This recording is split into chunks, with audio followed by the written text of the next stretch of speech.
राधे राधे। एक समय की बात है, गोवर्धन नाम का एक पशुपालक अपनी पत्नी के साथ बिरजापुर गांव में रहता था। पहाड़ों पर वह चारे के लिए अपने मवेशियों को लेकर जाता था। सारा वक्त उनके साथ बिताने के बाद पूरा दिन वो घर पर लौट आता था।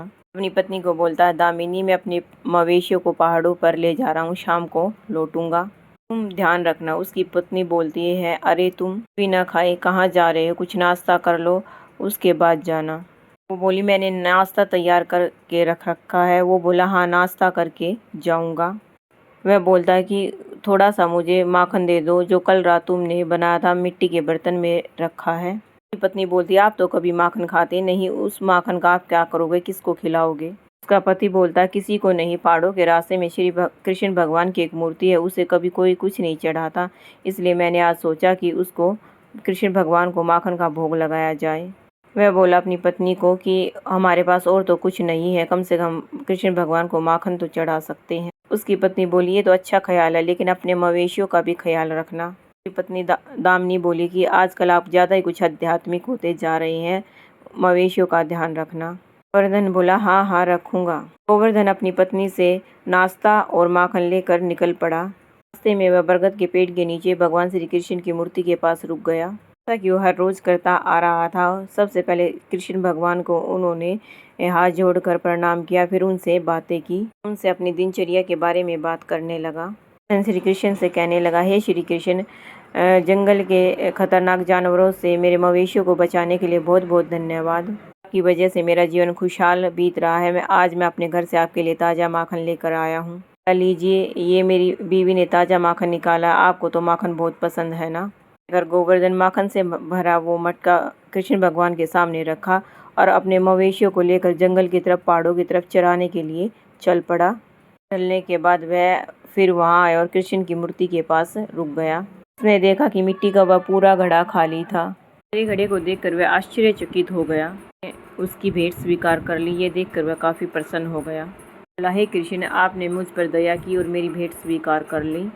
मेरी सारी बात सुन लेते, आपने मेरी भेंट स्वीकार कर ली, मैं तो धन्य हो गया। मेरी भेंट स्वीकार करे थे, मैं खुशी से घर का शुद्ध निकला हुआ मक्खन आपको भेंट करूंगा। गोवर्धन ने अपनी अपार प्रसन्नता प्रकट की। वह बोलता ही जा रहा था। कृष्ण ने गोवर्धन की मासूमियत और उसकी शुद्धता उनको के मन को भा गई। विभोर हो गए कि श्री कृष्ण साक्षात गोवर्धन को दर्शन देने के लिए प्रकट हो गए। बोले, गोवर्धन, हमें तो माखन बहुत पसंद है, इसे स्वीकार क्यों नहीं करेंगे। गोवर्धन भगवान श्री कृष्ण की आवाज़ सुनकर चौंक गया। उसे यकीन ही नहीं हुआ कि ये हकीकत है। वो बोला कि भगवान श्री कृष्ण, क्या स्वयं आप मुझसे बात कर रहे हो? मैं तो आपकी आवाज़ सुनकर ही धन्य हो गया। आप ही हैं तो मैं आपको देख क्यों नहीं सकता। ये दर्शन देंगे तो मुझे यकीन हो जाएगा। गोवर्धन की इच्छा के अनुसार भगवान श्री कृष्ण उनके सामने प्रकट हो गए। गोवर्धन पूरी तरह से आश्चर्यचकित हो गया। गोवर्धन बोला, हे भगवान, आज तो मैं धन्य हो गया, साक्षात आप मेरे सामने हैं। बहुत बड़ा भक्त हूँ, मैं प्रतिदिन यहाँ आऊँगा तो मैं आपको माखन का भोग लगाऊंगा।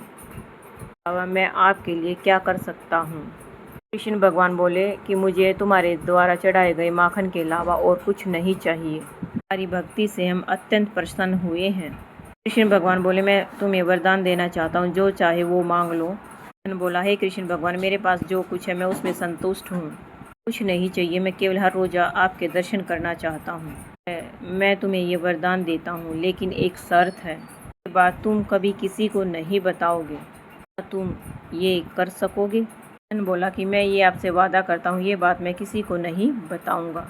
आप अनुमति दे तो मैं चलूँ। बछड़े अपनी माँ की प्रतीक्षा कर रहे होंगे, उनके बिना वह विचलित होते होंगे। प्रभु, जाओ गोवर्धन, लेकिन कल मक्खन लाना मत भूलना। गोवर्धन बोला कि जरूर लाऊंगा प्रभु। भगवान बोले, ठीक है गोवर्धन, कल मिलते हैं। भगवान श्री कृष्ण अंतर्ध्यान हो गए। गोवर्धन फिर से घर लौट आया। आज की घटना के बारे में गोवर्धन ने अपनी पत्नी तक को नहीं बताया। फिर अगले दिन वो मक्खन का घड़ा लेकर घर से निकल पड़ा। मक्खन का घड़ा कृष्ण भगवान के समक्ष रखने के बाद वह फिर से प्रार्थना करने लगा। गोवर्धन बोला, भगवान श्री कृष्ण, कृपा मेरी भेंट को स्वीकार करें। मैं आपके लिए माखन लाया हूँ। भगवान श्री कृष्ण गोवर्धन के सामने आज फिर प्रकट हुए। गोवर्धन के मन में एक शंका थी, उसने भगवान से पूछ ही लिया।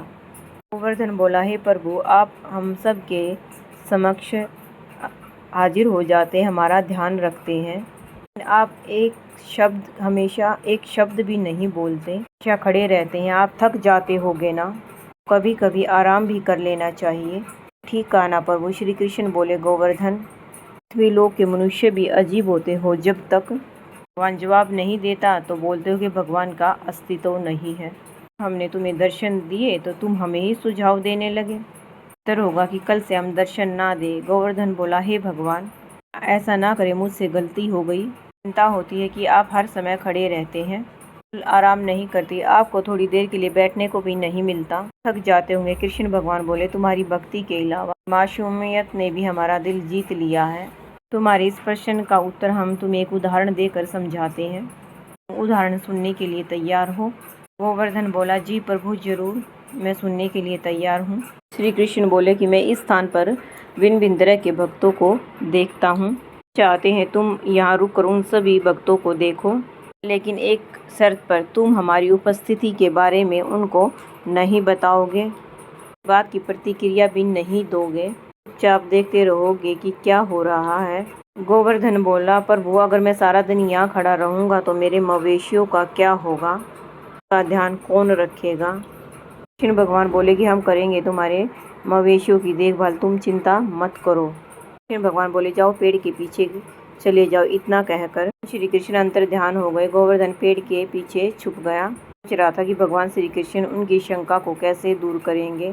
कुछ समय के बाद एक व्यापारी पैसों से भरी थैली लेकर वहां आया, बोला कि हे प्रभु, मुझे बहुत खुशी है कि आपने इतना बड़ा मुझे वरदान दिया, आज मुझे मेरे प्रभु का भी उत्तर समझ आ रहा है। उसने उस पैसे की थैली को मूर्ति के सामने रखा, प्रार्थना करने लगा। गोवर्धन पेड़ के पीछे यह सब देख रहा था। व्यापारी बोला, हे प्रभु, मैंने नया नया व्यापार शुरू किया है, मुझे अच्छे मुनाफे का वरदान दें। अपनी प्रार्थना पूरी की और अनजाने में ही पैसों भरी वह थैली वहीं भूलकर आगे निकल पड़ा। गोवर्धन ये सारा माजरा देख रहा था, ये भी देखा कि वह व्यापारी पैसों से भरी थैली वहीं भूल गया था। गोवर्धन बोला, अरे, वो व्यापारी अपने पैसे यहीं भूल कर चला गया। हालांकि अब मैं उसे कुछ याद भी नहीं दिला सकता, क्योंकि मैं भगवान श्री कृष्ण की बंधी हुई प्रतिक्रिया में बंधा हुआ हूँ। देर बाद एक गरीब आदमी मूर्ति के सामने आकर खड़ा हो गया, भगवान श्री कृष्ण से प्रार्थना करने लगा। बोला, प्रभु, मैं बहुत गरीब हूँ, मेरे परिवार के पास खाने के लिए कुछ भी नहीं है। वो बोला, हे प्रभु, हम कई दिनों से भूखे हैं, आपकी शरण में आया हूँ क्योंकि आप लोगों के उद्धार करता हैं। हे प्रभु, मुझे कुछ ऐसा मार्ग दिखाओ जिससे मैं अपने परिवार का भरण पोषण कर सकूं। उस गरीब व्यक्ति ने भगवान से मदद करने की प्रार्थना की। भगवान श्री कृष्ण की मूर्ति के पास पैसों से भरी थैली दिखाई दी, खुश हो गया और बोला, हे भगवान, आपने इतनी जल्दी मेरी इच्छा पूरी कर दी, इन पैसों से अपने परिवार का भरण पोषण कर सकता हूँ, बहुत दयालु है प्रभु। गरीब व्यक्ति उस पैसे से भरी थैली को लेकर वहाँ से निकल गया खुशी खुशी। एक और भक्त आया, भोला राम, कि एक सपेरा था, वह भी प्रार्थना करने लगा। हे श्री कृष्ण, मैं सांपों को पकड़ने में और लोगों की जान बचाने में खुश हूँ, लेकिन मुझे कभी कभी डर लगता है कि मेरे जीवन का कोई भरोसा नहीं, परिवार में कमाने वाला और कोई भी नहीं है। मैं आपसे प्रार्थना करता हूँ कि आप मुझे हर खतरे से बचाए रखें, ये मेरी आपसे प्रार्थना है। गोवर्धन पेड़ के पीछे ये सारा माजरा देख रहा था। वक्त वह व्यापारी अपने सुरक्षा कर्मियों के साथ वह पैसे की थैली लेने वहाँ श्री कृष्ण की फोटो के पास आया। देखा कि पैसों से भरी वह थैली गायब है। भोला राम वहीं बैठकर प्रार्थना कर रहा है। इसके लिए इस सपेरे को दोषी मान लिया। बोला, है, मैं पैसों की भरी थैली यहीं छोड़ कर गया था, मुझे दिखाई नहीं दे रही। सुरक्षा कर्मियों से बोला कि जरूर इसी व्यक्ति ने वो थैली चुरा कर वह सारे पैसे ले लिए होंगे। कर्मियों ने ही भोला राम को पकड़ लिया। राम बोला कि मैं निर्दोष हूँ, मैं यहाँ आया तब पैसे यहाँ नहीं थे। बोला, क्या पैसों की थैली नहीं थी? बोला, पैसों की थैली यहीं थी, तुम्हारे अलावा यहाँ कोई आता जाता भी दिखाई नहीं दिया, मैं पैसों की थैली यहीं भूल कर गया था। झूठ बोल रहे, बताओ पैसे कहाँ छुपाए? राम बोला, मैंने कोई पैसों से भरी थैली नहीं देखी है, मैं निर्दोष हूँ, मुझे छोड़ दो। गोवर्धन उनसे छोड़ने की विनती करता रहा। उधर गोवर्धन को भोला राम के लिए यह बुरा लग रहा था। गोवर्धन बोला, हे भगवान, ये तो बेवजह एक निर्दोष व्यक्ति को फंसा रहे हैं। थैली तो उस गरीब आदमी ने ले ली है। गोवर्धन बोला, हे प्रभु, आप तो सब कुछ जानते हैं, अगर आप उसको नहीं बचाओगे तो मैं सब कुछ जाके बता दूंगा। भगवान श्री कृष्ण ने कोई उत्तर नहीं दिया। देखकर गोवर्धन ने भगवान श्री कृष्ण से किया हुआ वादा तोड़ दिया, लोगों के सामने आकर सारी सच्चाई बयान कर दी। गोवर्धन व्यापारी को आकर बोला, भाई साहब, इस व्यक्ति को छोड़ दो, इसने आपके पैसे नहीं लिए हैं, ये निर्दोष है। व्यापारी बोला, क्यों, तुम कौन हो, तुम्हें कैसे पता कि इसने पैसों की चोरी नहीं की है? गोवर्धन बोला, मैं गोवर्धन हूँ और मैं एक पशुपालक हूँ। पैसों की थैली मैंने एक गरीब व्यक्ति को इस दिशा में ले जाते हुए देखा है कि कुछ ही देर पहले वो उस दिशा में गया है। बोला, अगर तुम जल्दी करोगे तो इसी रास्ते पर वह मिल जाएगा। व्यापारी बोला, तुम सच कह रहे हो? तो उसने अपने सुरक्षा कर्मियों को बोला, चलो, हमें उसे अभी ढूंढना होगा। सुरक्षा कर्मी ने उस गरीब व्यक्ति को पकड़ लिया और सारे पैसे उससे ले लिए। निर्दोष भोला राम को छोड़ दिया। राम गोवर्धन का आभार व्यक्त करके वहां से चला गया। उस व्यक्ति को इंसाफ दिलाकर गोवर्धन बहुत खुश था। भगवान श्री कृष्ण को फिर से याद किया, कहा, प्रभु, दे सकते हो क्योंकि यहाँ कोई नहीं है। गोवर्धन की याद करने पर भगवान श्री कृष्ण वहाँ फिर से प्रकट हुए। फिर से भगवान श्री कृष्ण के आगे अपना संदेह व्यक्त किया और बोला, प्रभु, आप चुप क्यों थी जब आपके सामने पूरी घटना घटित हुई? जैसे मैंने किया, आप भी तो इस समस्या का समाधान कर सकते थे, आपने कुछ क्यों नहीं किया? भगवान श्री कृष्ण बोले, गोवर्धन, तुम्हें एहसास है कि तुमने क्या किया?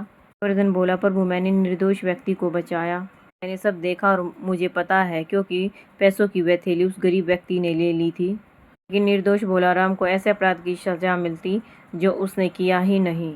मैंने आपकी शर्त तोड़ दी और एक निर्दोष व्यक्ति को बचाने के लिए सच कहा। कृष्ण भगवान बोले कि तुम्हें लगता है कि तुमने भोला राम को बचाया?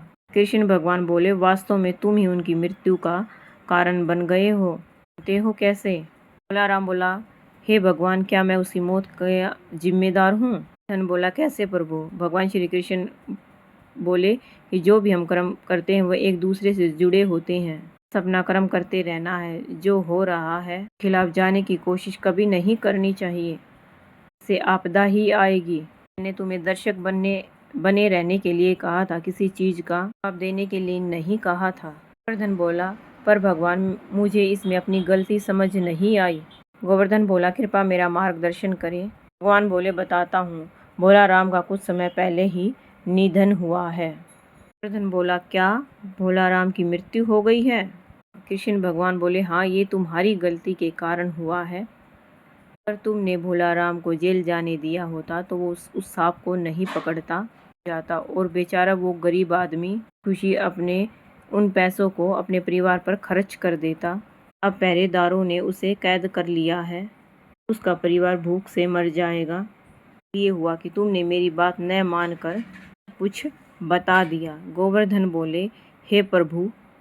गोवर्धन बोला, कम से कम मेरे बोलने के कारण वह व्यापारी नुकसान से तो बच गया। सही कह रहे हो। कृष्ण भगवान बोले, ये भी तो सच है। व्यापारी ने वह पैसे की थैली खो दी होती तो उस व्यापारी पर इस नुकसान का कुछ ज़्यादा असर नहीं होता, लेकिन उस गरीब व्यक्ति को इस पैसे से फायदा होता।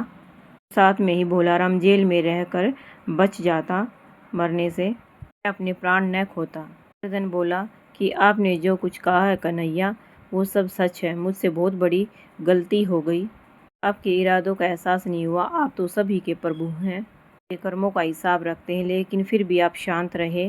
जो नियति में लिखा है वही होना चाहिए, है जो हमारे भाग्य का फैसला करते हैं। मैं आपकी मंशा को नहीं समझ सका, मुझे क्षमा कर दे प्रभु। गोवर्धन ये श्री कृष्ण भगवान से कहने लगा। कृष्ण बोला, प्रभु, मुझसे बहुत बड़ी गलती हुई। श्री कृष्ण भगवान बोले, इसमें तुम्हारी कोई गलती नहीं है। कृष्ण भगवान बोले, ये होना तो गोवर्धन पहले से ही तय था। ये परिणाम के बारे में मत सोचो, सिर्फ अपना कर्तव्य करो। फल देना भगवान के हाथों में छोड़ दो। कहकर भगवान श्री कृष्ण फिर से अंतर ध्यान हो गए। मिट्टी का घड़ा लेकर वापस अपने घर लौट आया, इस घटना को भूल गया। अगर आपको मेरी ये कहानी अच्छी लगी तो कमेंट में राधे राधे करें, लिखें और चैनल को सब्सक्राइब करें। राधे राधे।